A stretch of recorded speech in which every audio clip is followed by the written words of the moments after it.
salam rahayu dan salam budaya bagi saudaraku pecinta budaya Nusantara.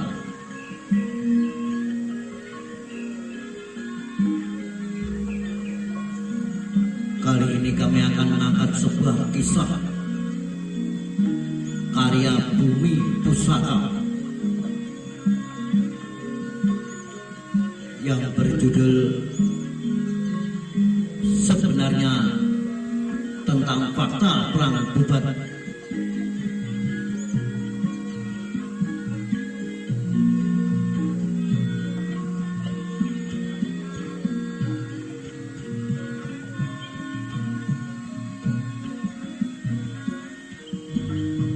Berulang kali kisah tragedi politik ini muncul dan tenggelam, mencari jati dirinya dalam sejarah kelam di bawah tanah Wilwatikta.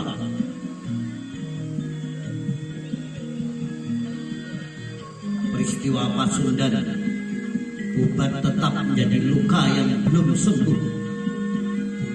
Mungkin sampai kesadaran politik semua pihak cukup matang untuk memahaminya secara lebih objektif.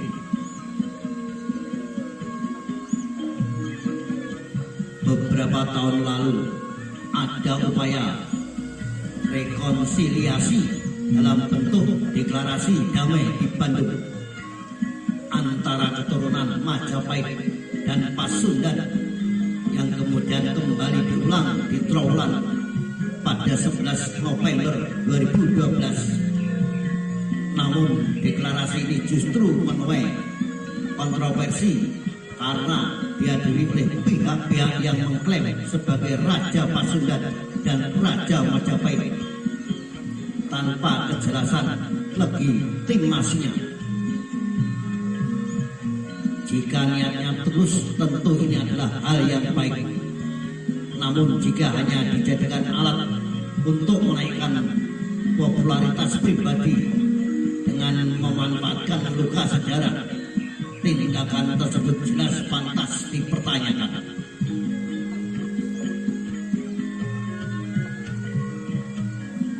Dalam catatan sejarah Pasundan, Bubat seringkali menempatkan Mahapatih Hamengkubuwono Gajah Mada sebagai sosok yang paling bertanggung jawab atas tragedi tersebut. Namun bagi mereka yang memahami lebih dalam atau menerima kisah ini secara turun-temurun, jawabannya tidak sesederhana itu.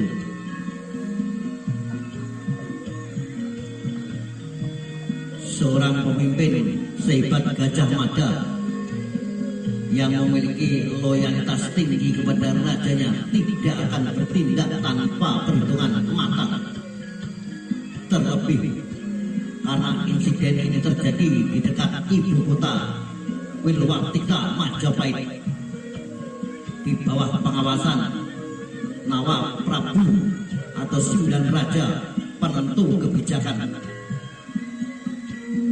Secara logis tindakan di Bubat tidak mungkin hanya keputusan individu, tetapi melibatkan persetujuan dari beberapa penguasa Majapahit.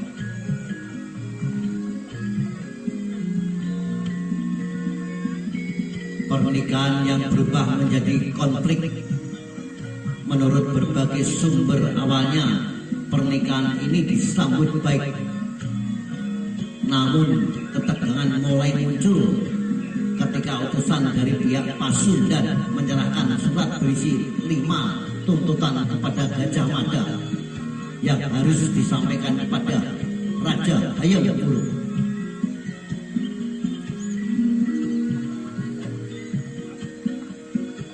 Di antaranya adalah pihak Pitaloka harus diangkat sebagai premasuri utama. Hayam Wuruk tidak boleh menikah dengan perempuan lain selain dia Pitaloka. Anak keturunan hasil pernikahan ini harus menjadi pewaris tahta yang sah di kerajaan Majapahit. Jika tidak memiliki keturunan, maka pengganti raja harus disetujui oleh kerajaan Pasundan.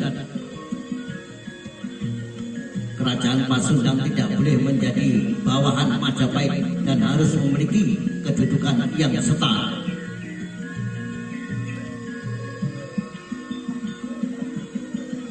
Rani Kahuripan Sri Buana Tunggadewi harus datang menjemput pihak Pitaloka dan menandatangani perjanjian di tenda kerajaan Pasundan di lapangan Tuban. Permintaan tersebut membuat Gajah Mada terkejut, apalagi waktu yang diberikan sangat mendesak. Ia segera membawa surat tersebut kepada Pri Kahuripan, Ibunda Hayam Wuruk, untuk dimintai keputusan.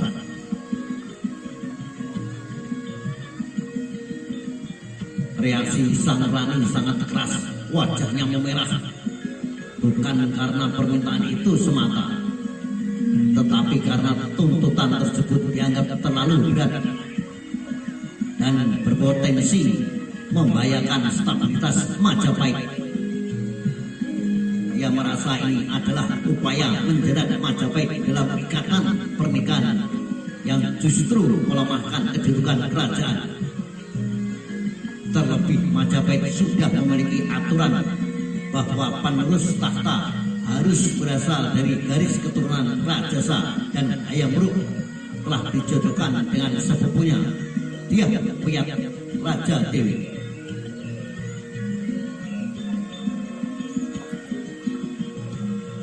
Dari 5 tuntutan itu, 3 yang pertama sudah bertentangan dengan aturan kerajaan, tetapi poin kelima dianggap sebagai penghinaan langsung terhadap keluarga kerajaan. Pasalnya meminta Sri Buana Tunggadewi datang menandatangani perjanjian, berarti menempatkannya dalam posisi yang direndahkan. Apalagi Rani Kahuripan dikenal sebagai penguasa yang tangguh dan penakluk Nusantara yang turun langsung ke medan perang dalam berbagai pemberontakan.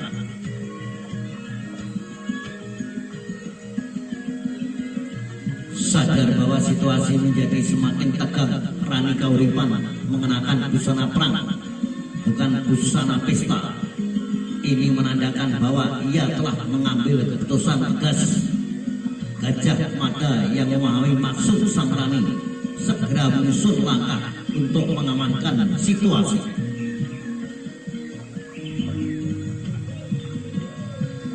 Pertempuran dibuat keputusan yang tragis. Gajah Mada kemudian menemui rombongan Pasundan di lapangan Tuban dan menyampaikan bahwa semua syarat yang diajukan telah ditolak. Reaksi yang Pitaloka sangat mengejutkan. Ia merasa tidak pernah mengajukan tuntutan tersebut dan justru malu atas tindakan keluarganya. Dalam kekecewaan, ia memutuskan untuk pulang ke Pasundan dan bersumpah tidak akan menikah selamanya.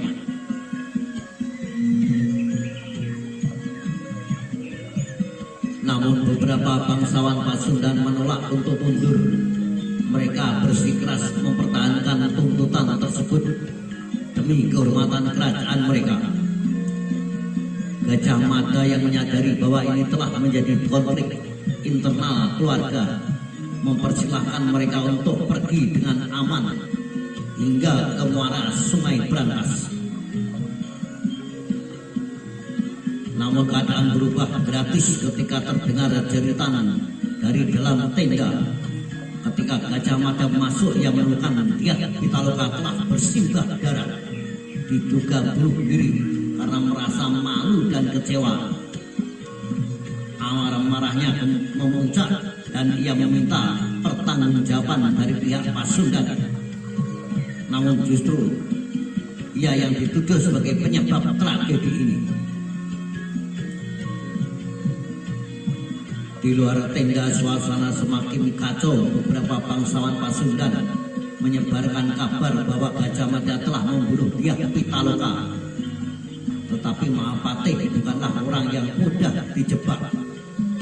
Ia telah menyiapkan pasukan pengawal dan strategi militer sejak awal. Dalam waktu singkat pertempuran pecah di lapangan Tuban. Pasukan Majapahit yang lebih terlatih dengan ilmu bela diri surut, sedangkan Majapahit yang kini diwarisi dalam bela diri. Majapahit di Filipina dengan mudah mengalahkan pasukan Pasundan. Rombongan dari Pasundan yang tersisa pun dihancurkan tanpa ampun. Semua kapal yang mereka tumpangi dibakar dan ditenggelamkan. Asap hitam dari pertempuran itu terlihat dari pendapat istana, membuat Hayam Wuruk terkejut ketika Yanda bergegas menuju Bubat. Ibundanya mencegahnya dan berkata, "Gajah Mada telah menyelesaikan semuanya, anakku." Dengan penuh kebingungan Hayam Wuruk bertanya, "Menyelesaikan bagaimana itu?" Sang ibunda menjawab dengan sangat tenang, "Mereka telah dihantar pulang ke Pasundan. Jika melawan mereka dihancurkan." Tragedi Bubat bukan sekedar insiden peperangan, melainkan juga permainan politik yang menyisakan luka mendalam bagi kedua pihak. Peristiwa ini menjadi salah satu babak kelam dalam sejarah Nusantara yang hingga kini masih menyisakan banyak perdebatan dalam interpretasi. Nah, saudara, itulah kisah tentang sebenarnya perang Bubat antara Pasundan dan kerajaan Majapahit. Salam Rahayu.